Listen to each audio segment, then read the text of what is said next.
Evet, merhaba arkadaşlar. Herkese selamlar. Birlikte 4. haftamız ama hani okul takvimi olarak baktığımız zaman 11. haftanın derslerine devam ediyoruz. Şimdi Zeugma'dan bahsetmek istiyorum. Hepimizin bildiği baraj suları altında kalan mozaikleriyle ünlü. Bu konudan bahsedelim şimdi. Okay, Zeugma. The ancient site of Zeugma was once an important city of the Commonwealth Kingdom. Well, it is situated about 50 kilometers from the modern city of Gaziantep, and it is on the banks of the Euphrates. Its name derives from the bridge of boats that in ancient times connected the river banks in this place, forming one of the three major river crossings of the region.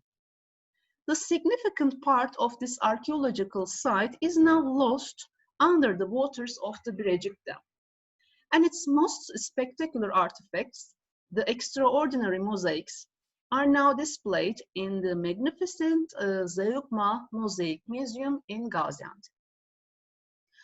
Well, when we look at the history of Zeugma, we see that it started its existence as a Greek town founded by Seleucus I, one of the friends of Alexander the Great, who fought for control over his empire after Alexander's death in 323 BC.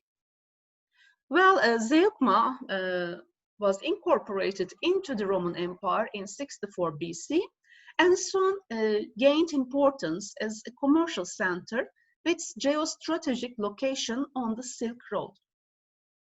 It was also situated at the eastern border of the empire, while the Persian Empire occupied the vast lands to the east of Euphrates.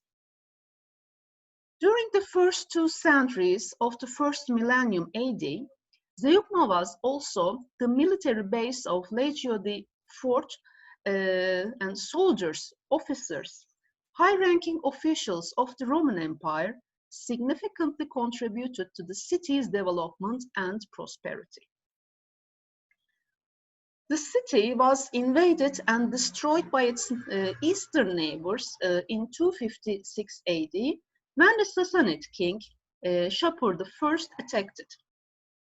And also a massive earthquake helped to put an end to Zeugma's wealth and influence. And the city never restored its previous prosperity again. Well, during the earliest Eastern Roman Empire period, Zeugma was still inhabited. Emperor Justinian built a wall around the city and strongly fortified it. However, Zeugma was abandoned in the 7th century because of the Arab raids. Well, in the 19th century, first excavations were conducted in Zeugma, and artifacts discovered at that time can be seen in the museums of Berlin and St. Petersburg. During the construction of the Birecik Dam, some mosaic fragments were found, so the work was halted as the excavations were carried out.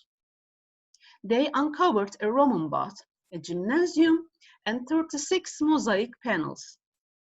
In 1997, a large early Bronze Age necropolis was discovered with almost 80,000 pottery vessels in 320 graves. The archaeologists worked unceasingly through the winter of 1998 and 1999, uncovering the most widely recognized artifact from Zeugma, the famous Gypsy Girl mosaic. Moreover, they found the astounding 65,000 seal impressions in an area that is believed to have served as the archives for the customs of ancient Zeugma. In 1999, more mosaics were discovered, including the ones depicting the head of Dionysus, Oceanus, and Thetis, as well as the mythological miniature. Moreover, as the excavation season neared its completion, further mosaics became visible. Desperate to protect these from treasure hunters, Fatma Bulgan, the director of Gaziantep Museum, made a decision not to stop the works for winter despite harsh weather conditions. The archaeologists were awarded for their efforts with further discoveries, including a fountain, a statue of Apollo, a mosaic of Achilles joining Odysseus to fight in the Trojan War, and so on. In 2000, the ruins of Zeugma finally were flooded by the Brecik Dam. In May 2011, the specially built Zeugma Mosaic Museum was opened. The site of Zeugma was inhabited in the Hellenistic and Roman era and consists of an ancient harbor, which is currently excavated by a team of archaeologists, and the remains of an ancient city with several buildings. The Acropolis Hill still rises above the waters of the Brecik Dam with various piles of stones and some pillars. The ancient harbor and the region of the Acropolis are not accessible due to the archaeological excavations on that parts of the site. In addition, a specially built walkway has been made to reach a massive pair of hillside villas. They are similar of the covered villas on the terraces of Ephesus. It is interesting to see the layout of the villas and be able to look down from above into the various rooms, such as the kitchens and the bathrooms. And some rooms still have fragments of colored frescoes on the walls and even more fragmentary sections of mosaic floor pavings. Most of the astonishing mosaics excavated on the site are now on display in the magnificent Zeugma Museum in Gaziantep. Well, the site lies in a natural environment on the banks of the Euphrates River and is reachable via a good road that leads directly to the entrance of the site. The admission is free. And now I would like to talk about Zeugma Mosaics Museum, and it is in the modern city of Gaziantep, southeastern Turkey, not far from the excavation site that I mentioned a minute ago. Okay, more than 2,000 square meters of mosaics were uncovered at Zeugma, and most are now exhibited over the 3 floors of this museum. It's a very big museum, very beautiful. While the majority of the mosaics come from Zeugma, there are also some examples recovered from other sites around Gaziantep, including some 6th century AD artworks from churches in the region. The mosaics from Zeugma are displayed as they were found, positioned according to their original on-site locations. Those uncovered closest to the Euphrates are the first on view inside the museum entrance, and those from higher up the terrace above the riverbank are laid out beyond and on the upper floors of the building. Yani nasıl bulundularsa aynı şekilde sanki şehrin kendisini geziyormuşuz gibi bir hisle sergileniyor arkadaşlar. Çok güzel gerçekten. Evet, visitors enter Zeugma as if from the river level, then rise up as though climbing the terrace sets on a stroll throughout the city. Evet, şehirde geziyormuş gibi geziyorsunuz. The effect is of wandering through the villas, seeing how the people lived, their beliefs, their culture, and their daily life. Gigantic photographic displays of Zeugma on the walls add to the illusion, and those mosaics where part of the image has been damaged or lost have been filled in by light projection.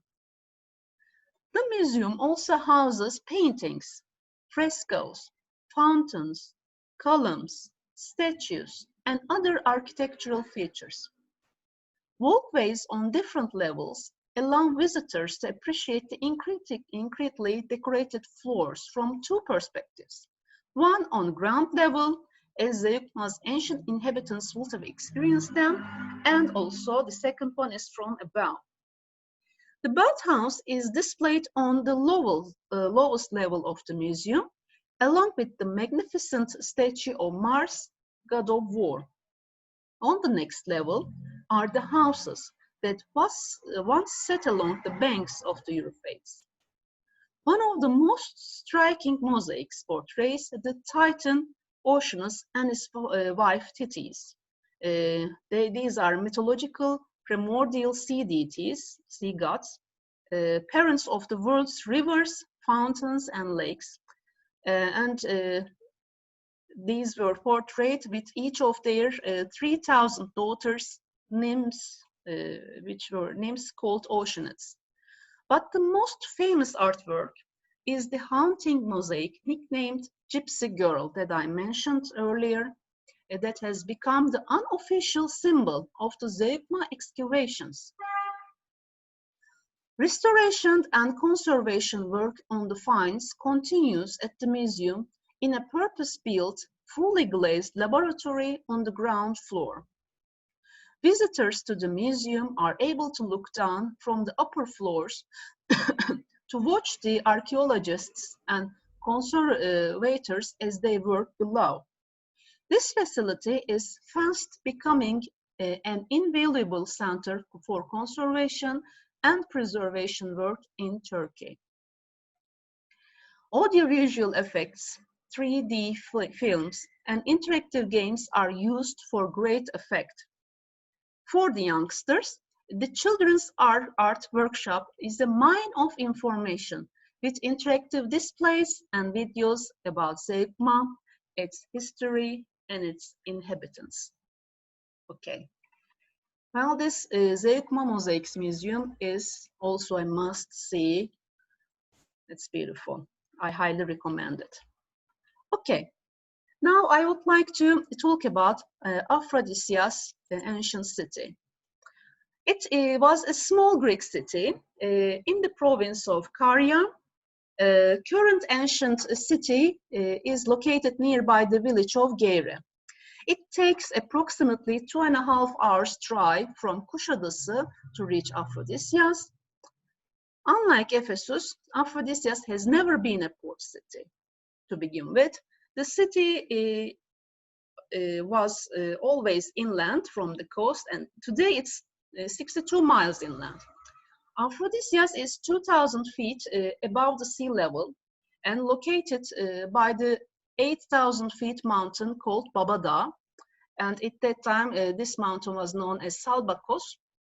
The city, before adopting the name Aphrodisias, it was named Lelegeopolis, Megapolis, and Ninoi, respectively. This city covers an area of 200 acres, and generally it is a flat city. Excavations in the Theatre Hill have revealed layers of settlement going back to the Bronze Age. Well, Aphrodisias was founded in the 5800 BCs and flourished under the Roman Empire. The first settlers were Crecarians, Pelagians, and Lelegians. And Aphrodisias is mentioned in the 1st century BC by geographer Strabo. Aphrodisias apparently was named after Aphrodite, the goddess of love. Aphrodite was known to Romans as Venus. The name of the city has the same root as the word aphrodisiac. Both these words derive from the Greek name Aphrodite, the goddess of love, and Aphrodisias was one of several ancient cities dedicated to the goddess of love, Aphrodite. Within the borders of Caria, during the Roman period, following the assassination of Julius Caesar in 44 BC, the assassins of Caesar, Brutus, and Cassius fled to Asia Minor, where they invaded many cities. But Aphrodisias remained loyal to Caesar. There is evidence that the city was attacked by the supporters of Cassius and Brutus. The main reason keeping the city loyal to Caesar is because of Zoilos, the former slave of Caesar, who was freed by Octavian. Mark Antony recognized the autonomy of Aphrodisias for this reason in the 1st century BC. Well, okay. This is the end of my 4th lesson now, and I will continue to talk about Aphrodisias in my next lesson, my final lesson of this week. And as always, if you have any more questions, please ask in the forums. And I will see you in my next video, my next lesson. Until then, take good care of yourselves. Bye-bye.